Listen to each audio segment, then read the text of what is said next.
My name is Natalie Carter. I'm 24 years old, and today is my graduation day in computer science at the University of Texas. A day I spent 4 years studying and working tirelessly to achieve. But in the moment I thought my family would hug me in celebration, all I received was a used laptop with a scratched keyboard and a worn-out battery that barely held a charge. My mother said, "It's good enough for office work." Then, they left the ceremony early to get home and prepare for my sister's graduation. 1 month later, in our backyard, surrounded by confetti and cheers, I watched my twin sister Nicole wearing a white dress, live streaming her graduation gift, a brand new BMW with a red ribbon wrapped around it, the keys handed to her along with the praise. Nicole is the future of this family. Two sisters, born on the same day, under the same roof, yet living in two completely different worlds. Have you ever experienced such painful favoritism in your own home? Share your story and let me know where you're watching this from in the comments below so I know I'm not alone. Nicole and I were born on the same day, at the same hour, just 7 minutes apart. But it seems that from the moment we opened our eyes to the world, we were set on two completely different paths. My mother said I screamed the moment I was born, my eyes wide open as if I wanted to take in everything around me, while Nicole gently gripped her mother's finger, quiet and more fragile. Maybe from that moment, my parents decided I was the strong and independent one, and Nicole was the one who needed protection. That label followed me through my entire childhood, slowly becoming an invisible wall that divided everything between us. When we were little, I often wore Nicole's hand-me-down clothes from the previous season, while Nicole always had brand new outfits. If I asked why, my mother would smile and say, "You can pull off anything, but Nicole needs to look a bit more polished." By high school, the differences became impossible to ignore. Nicole got the latest iPhone the moment it came out, while I used my father's old Android phone with a scratched case. The first time I voiced my feelings about the unfairness, my dad just patted my head and said, "You're smart, you don't need things like that to fit in. Nicole is different, she needs it so she won't fall behind her friends." And so, "You're stronger, Nicole needs us more," became the go-to line every time I questioned the imbalance. Nicole wasn't necessarily a mean person, but she grew up wrapped in privilege, and everything came easily to her. She was used to people revolving around her friends, family, everyone, and probably never thought about having to earn it. While Nicole was busy with parties, picnics, or planning her summer vacation in Europe funded by our parents, I stayed in my room, teaching myself to code from free YouTube tutorials.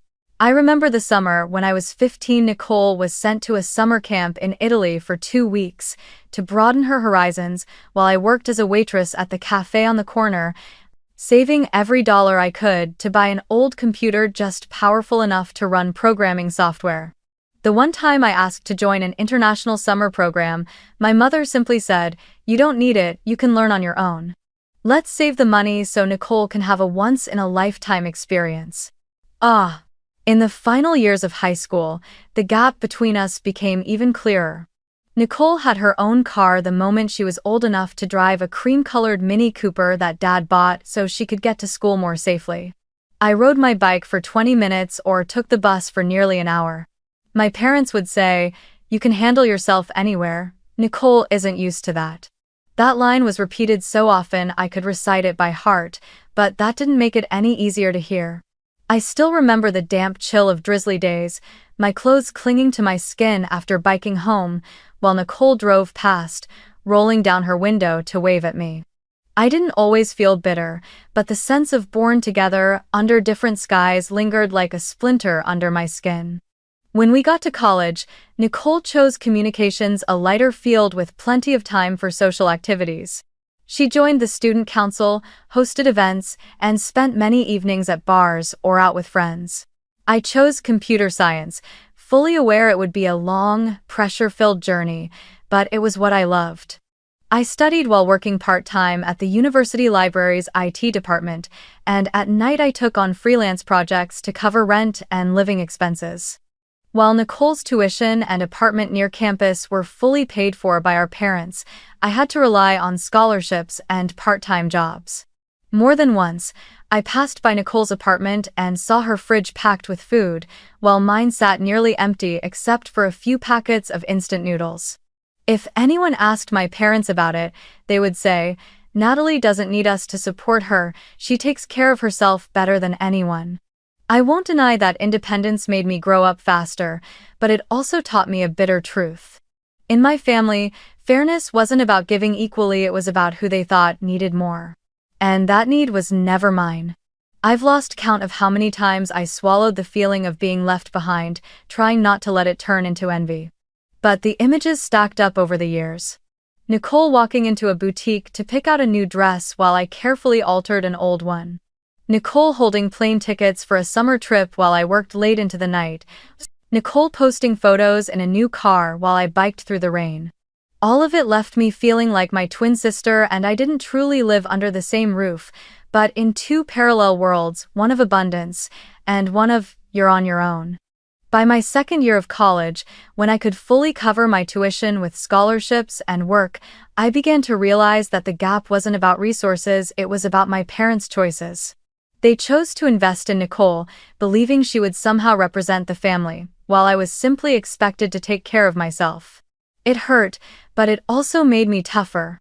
I slowly learned not to expect what I knew would never come, and instead, I focused on building my own path. Still, even as I tried to let go, that feeling of born together, under different skies clung to me, quietly shaping the way I saw everything, especially my own family. It was exactly that feeling which, later on, as I stood in the backyard watching Nicole receive a brand new BMW from our parents, became the spark.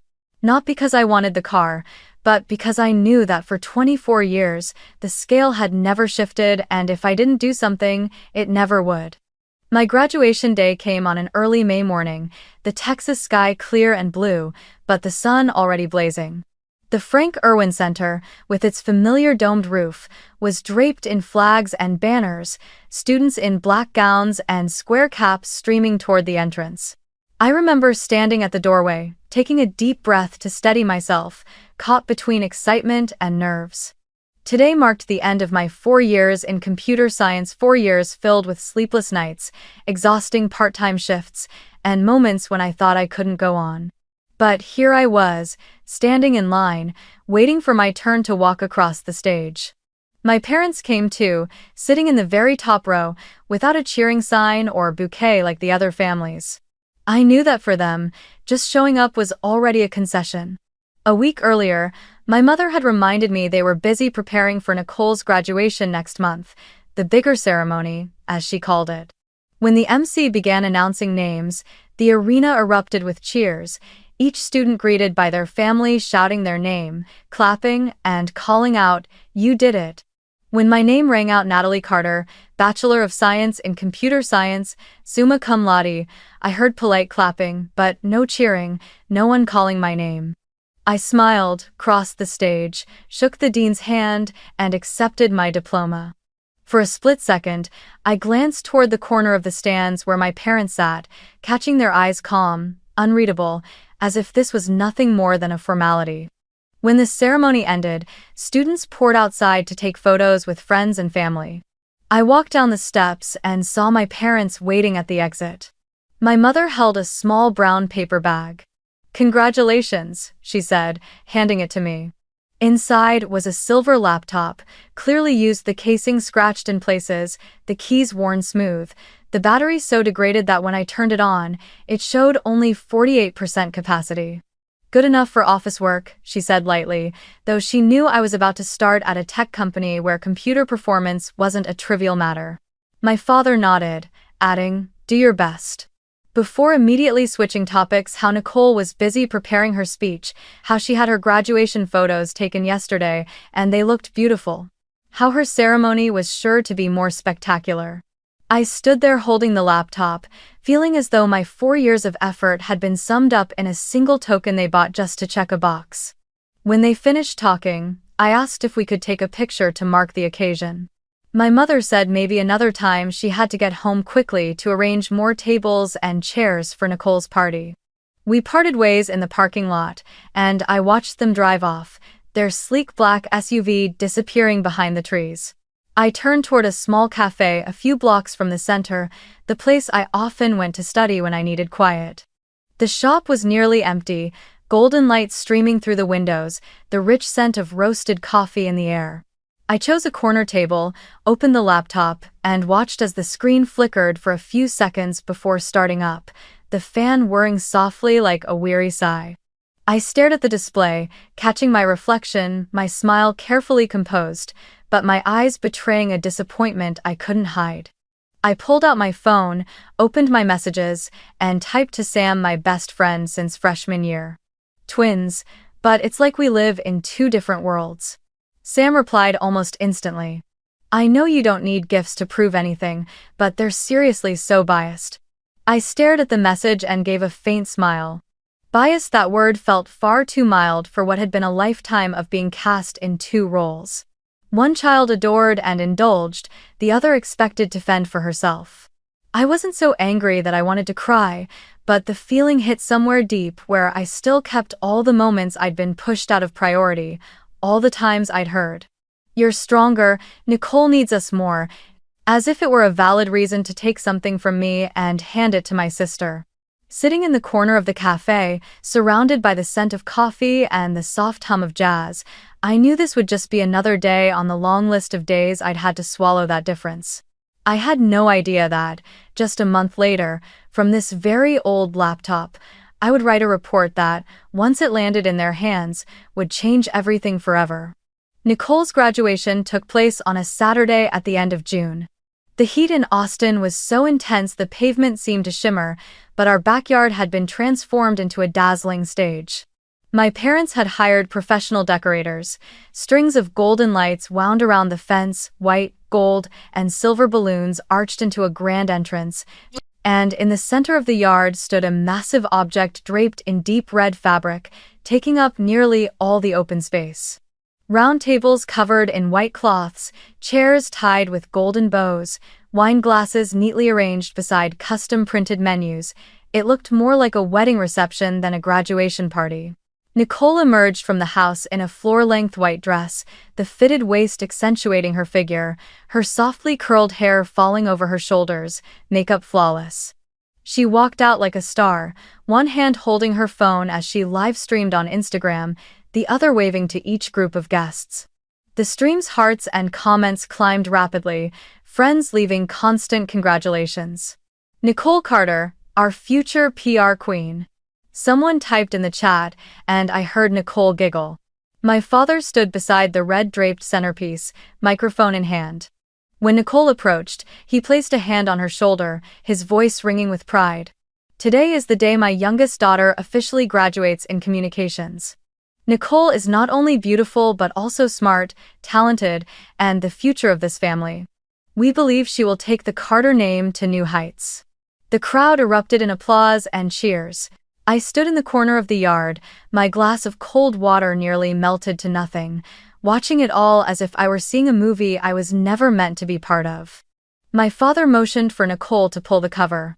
She gripped the edge of the fabric, took a deep breath as if to heighten the drama, then yanked it away. The cover fell, revealing a pearl-white BMW gleaming under the late afternoon sun, a massive red ribbon wrapped around it with a bow tied neatly over the hood. The yard erupted in cheers, the rapid-fire clicks of phone cameras filling the air. A few guests exclaimed, "Oh my God, unbelievable. That's a graduation gift?" Nicole lifted a hand to her mouth in feigned surprise, then immediately embraced our parents. My mother handed her the keys with a ceremonious air, as though passing down a family treasure. Nicole turned toward the camera, holding the keys high, the sunlight catching the metal until it sparkled. "Guys, I am officially the owner of this BMW," she announced on her live stream, the heart icons on the screen multiplying quickly. The comments overflowed with praise, so well-deserved. "The golden girl of the Carter family." From somewhere behind me, I caught the murmurs of a small group. "Same age, but what a difference. One's a computer engineer, the other's a princess, and guess who gets the car?" Another chuckled softly. "The older one probably doesn't need it, she's independent now." I I swallowed a sigh, forcing a polite smile when someone turned to nod at me. I had no intention of ruining this party, at least, not on the surface. But inside, there was a creeping coldness, not the kind born of envy or competition, but the chill of realizing just how right I had been all along. 4 weeks ago, I had received a used laptop with the words "good enough for office work" and been left sitting alone in a cafe. Today, my sister was handed a brand new BMW alongside the title "Future of the Family." This contrast wasn't just about gifts, it was a crystal clear message. My place in this family was never at the center, and it never had been. The celebration went on with the clinking of glasses, endless selfies of Nicole beside her car, and guests offering their congratulations. I quietly observed, taking in every detail, the way my parents beamed as they introduced Nicole to everyone, the way my sister basked in every glance and compliment, the way people effortlessly overlooked my presence. I didn't wait around hoping someone would pull me into a photo, nor did I expect anyone to ask, "What about Natalie?" I've learned long ago those questions never came. Just a week after Nicole's graduation party, I started my new job at Vertex Systems, a global technology company headquartered in Austin. The 12-story headquarters gleamed with blue-tinted glass that caught the sunlight, its spacious lobby featuring a sleek reception desk and LED screens showcasing the company's top projects. On my first day, as my brand new employee badge scanned through the security gate, I felt like I was stepping into a new chapter, not just for my career, but for my life. My role was Technical Project Manager in the Enterprise Solutions Division.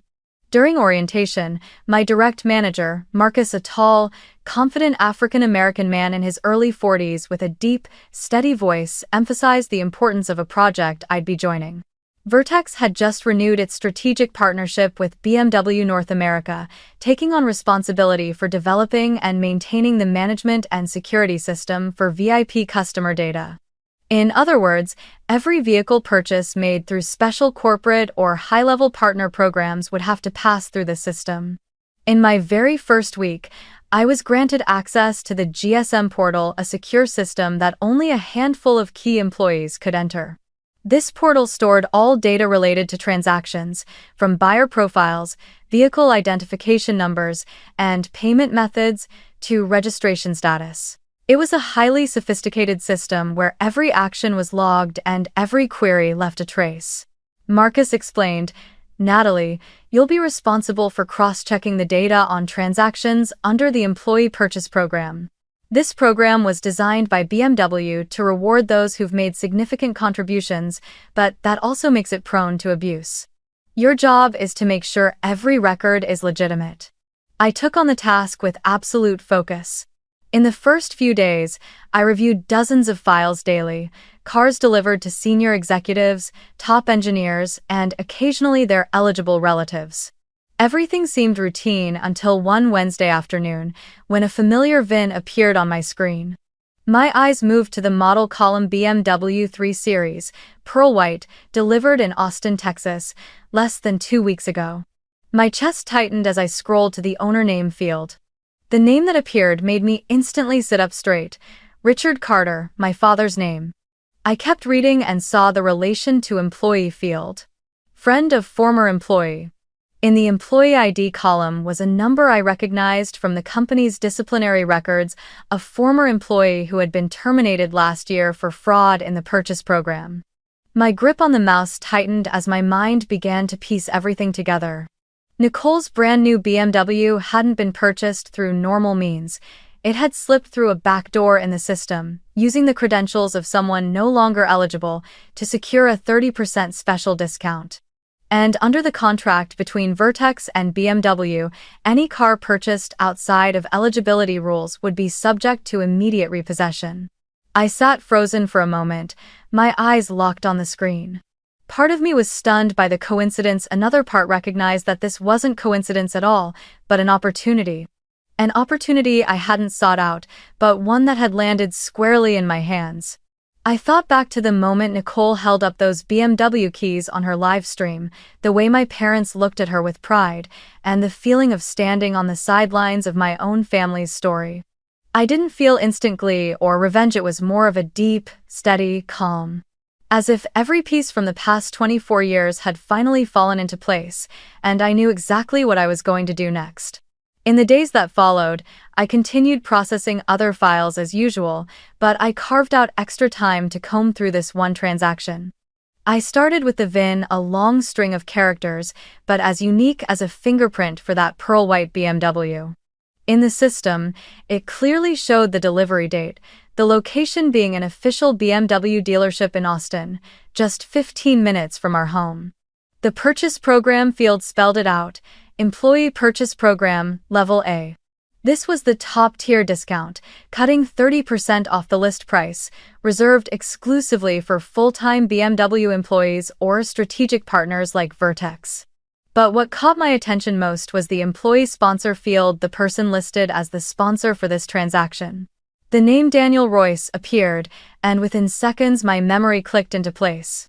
Daniel had once been a project manager at Vertex, well known for his track record, but fired last year for exploiting his internal access to purchase multiple discounted vehicles and resell them for profit. His appearance on this transaction was highly irregular because under company policy, once someone had been terminated for such violations, their name was permanently barred from all partner discount programs. I dug deeper, pulling up Daniel's related records. In the internal notes section, I found a small line. Terminated August last year, currently prohibited from using any Vertex or partner privileges. That meant if Daniel's name appeared here, either someone had tampered with the system, or he had agreed to let someone else use his credentials, and that someone else was my parents. I moved on to the buyer information section. The legal owner of the BMW was listed as Richard Carter, my father. The delivery address was our home. The payment details showed a large down payment and the remainder financed through a partner bank. On paper, everything looked fine except for the origin of the discount. No one in my family worked for BMW or Vertex except for me, and I certainly hadn't registered to buy a car. To be absolutely certain, I pulled up the scanned sales contract stored by the dealership. In the employee sponsor signature box, the handwriting matched Daniel Royce, or at least something made to look exactly like it. I zoomed in, comparing it with his signature from old HR files, and spotted subtle inconsistencies, like a hook stroke that was slightly straighter. That made me suspect this wasn't a live signature at all, but a reused scan from an older document. If that was true, it wasn't just a case of abusing the employee discount, it was also document fraud, a violation serious enough for BMW to demand immediate repossession of the vehicle. I saved every piece of evidence. System screenshots, the contract file, the transaction access logs. Each file was clearly labeled with the date and time. It wasn't that I didn't trust the company to investigate thoroughly, but I wanted to have the complete case in my own hands, just in case things turned personal. The rules between BMW and Vertex were strict. Any transaction that violated the discount eligibility conditions would result in the vehicle being repossessed within 14 days of discovery. No exceptions, no negotiations. If that BMW was reclaimed, Nicole would have to hand it over immediately and the entire purchase would be recorded in my parents' legal history. But I wasn't in a hurry. I knew that acting too soon would strip the moment of its weight. If I moved immediately, my parents would think I was lashing out over the used laptop, turning this into a petty act of revenge. They'd twist the story until I became the ungrateful child in their version of events. I needed to wait for a moment when it would look as though everything was entirely out of my hands, when it would seem like nothing more than the natural consequence of their own actions. So I waited.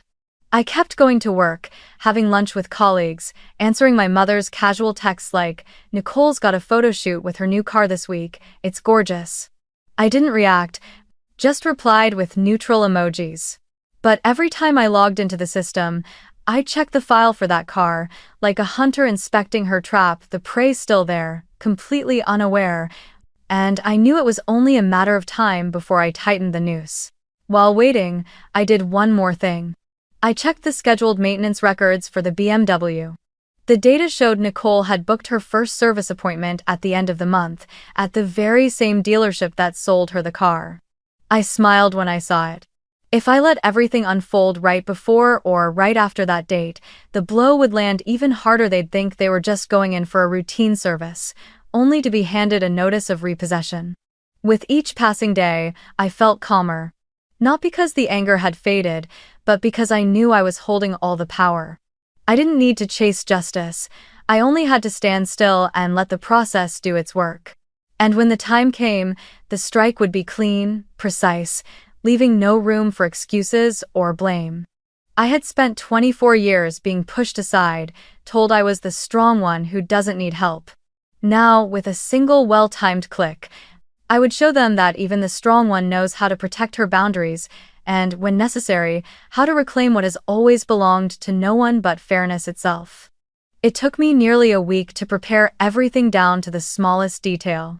Every file of evidence was organized into a single folder.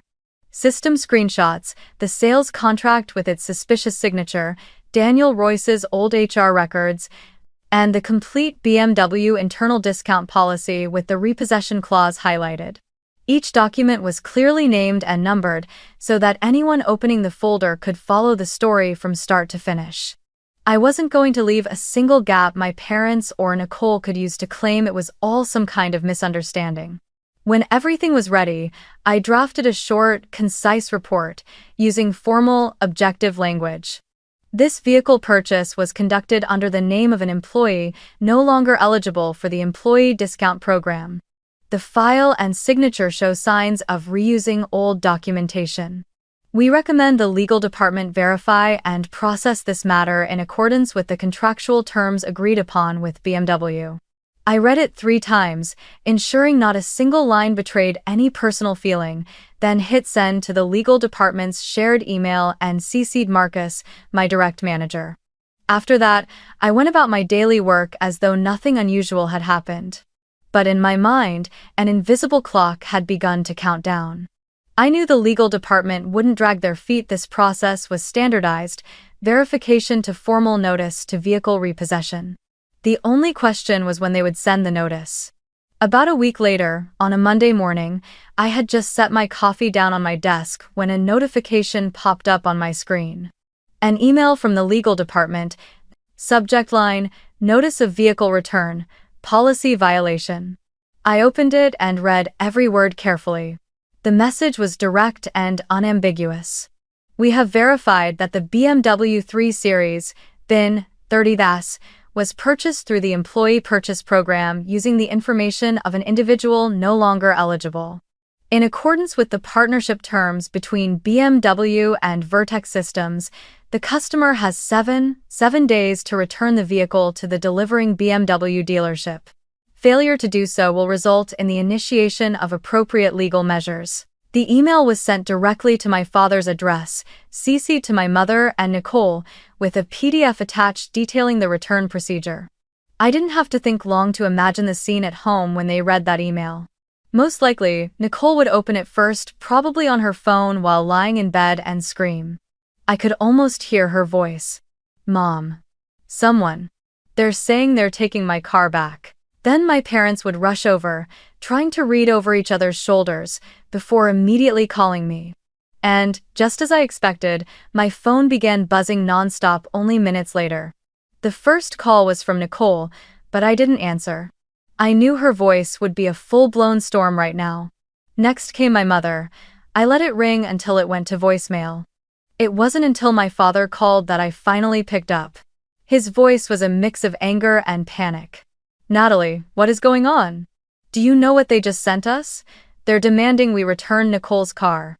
I let him finish, even catching Nicole shouting in the background, What did you do? This is my car. My mother's voice cut in sharply. Don't tell me you had anything to do with this. I kept my voice calm, each word deliberate. I think that BMW will be moving to a new home soon. A heavy silence followed. I heard my father inhale sharply through the phone, my mother gasp, You can't, and Nicole all but scream, You're ruining my life. I simply replied, Number, I didn't do anything. This is company policy. If someone buys a car through fraud, they have to return it. That's all. My father's tone shifted, anger hardening into threat. You think this is smart?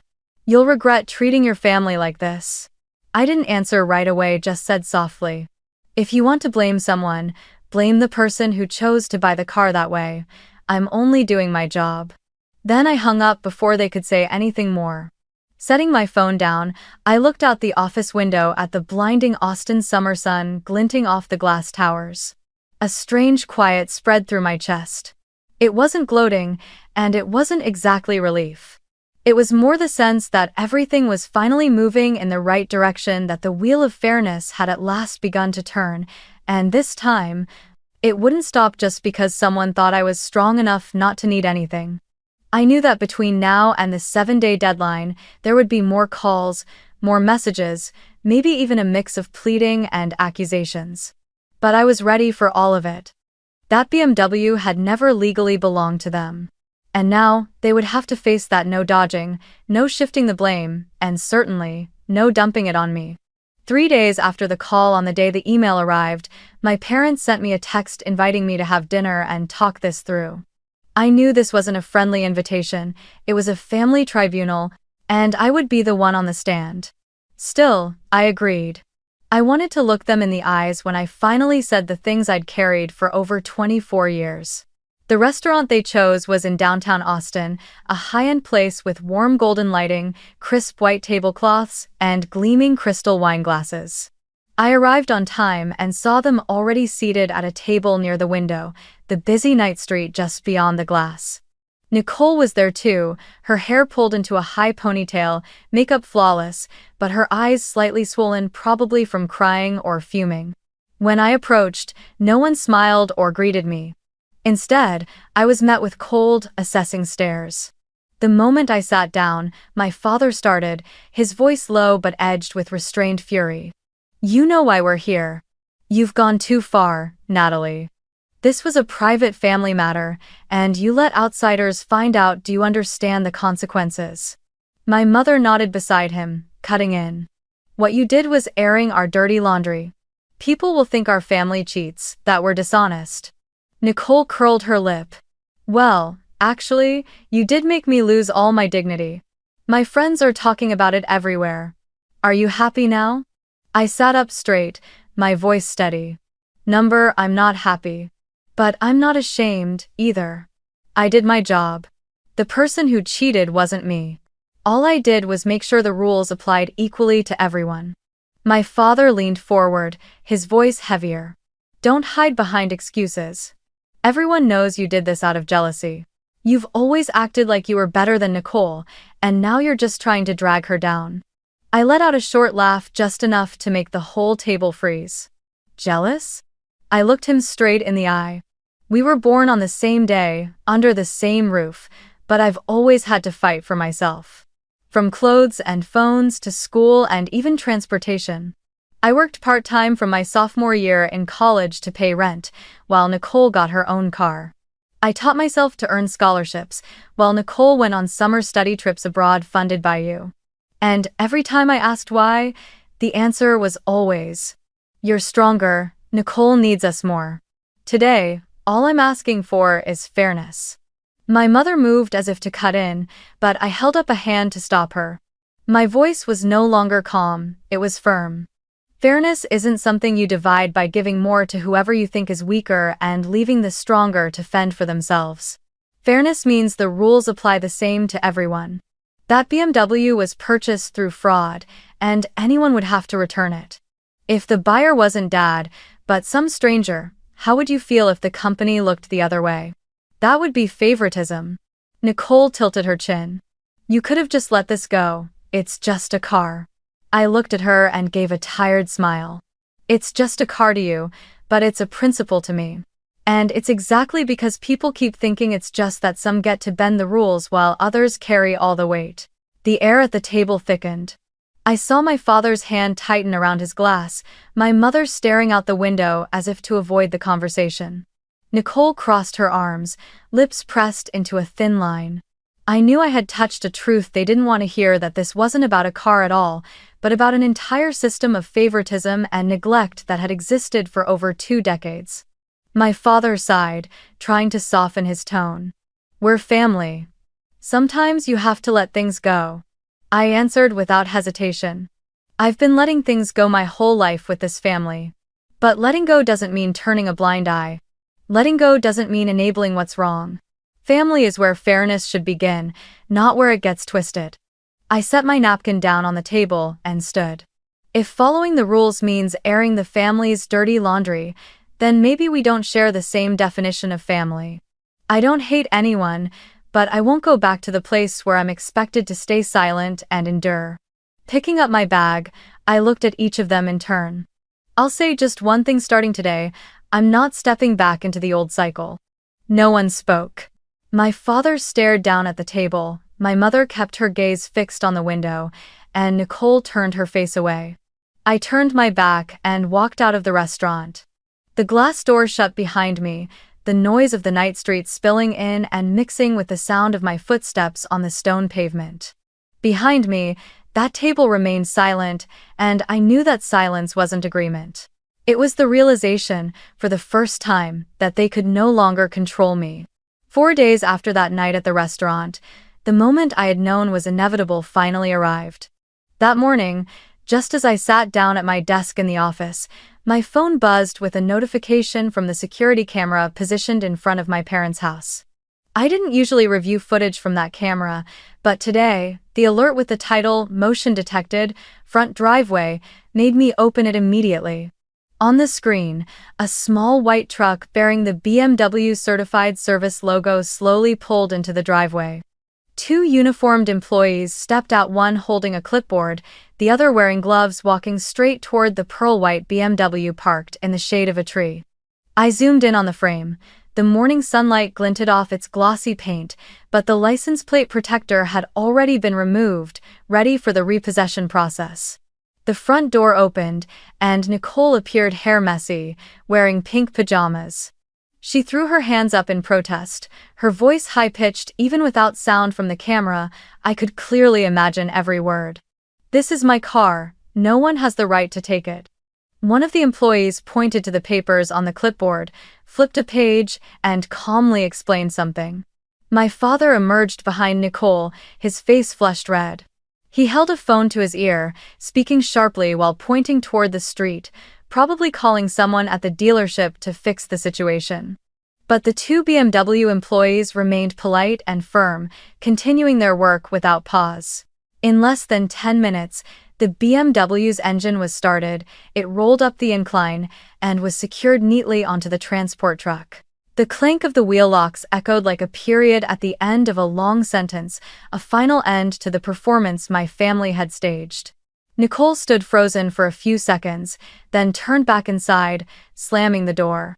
My parents didn't walk the employees out. An hour later, I saw Nicole post a Facebook status, white text on a black background.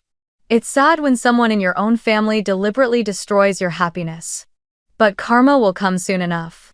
The post quickly gained dozens of hearts from her friends, along with comments like, "Who would do that?" and "Oh my God, that's awful." I scrolled past without reacting, without explaining. A few mutual friends messaged me asking, "What happened?" I replied with just one sentence: "That car didn't belong to her." My parents, meanwhile, went completely silent. New texts, new calls, new emails.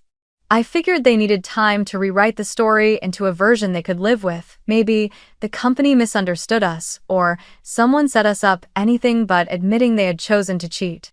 That silence stretched on for weeks, and surprisingly, I felt no urge to fill it. In fact, I felt lighter.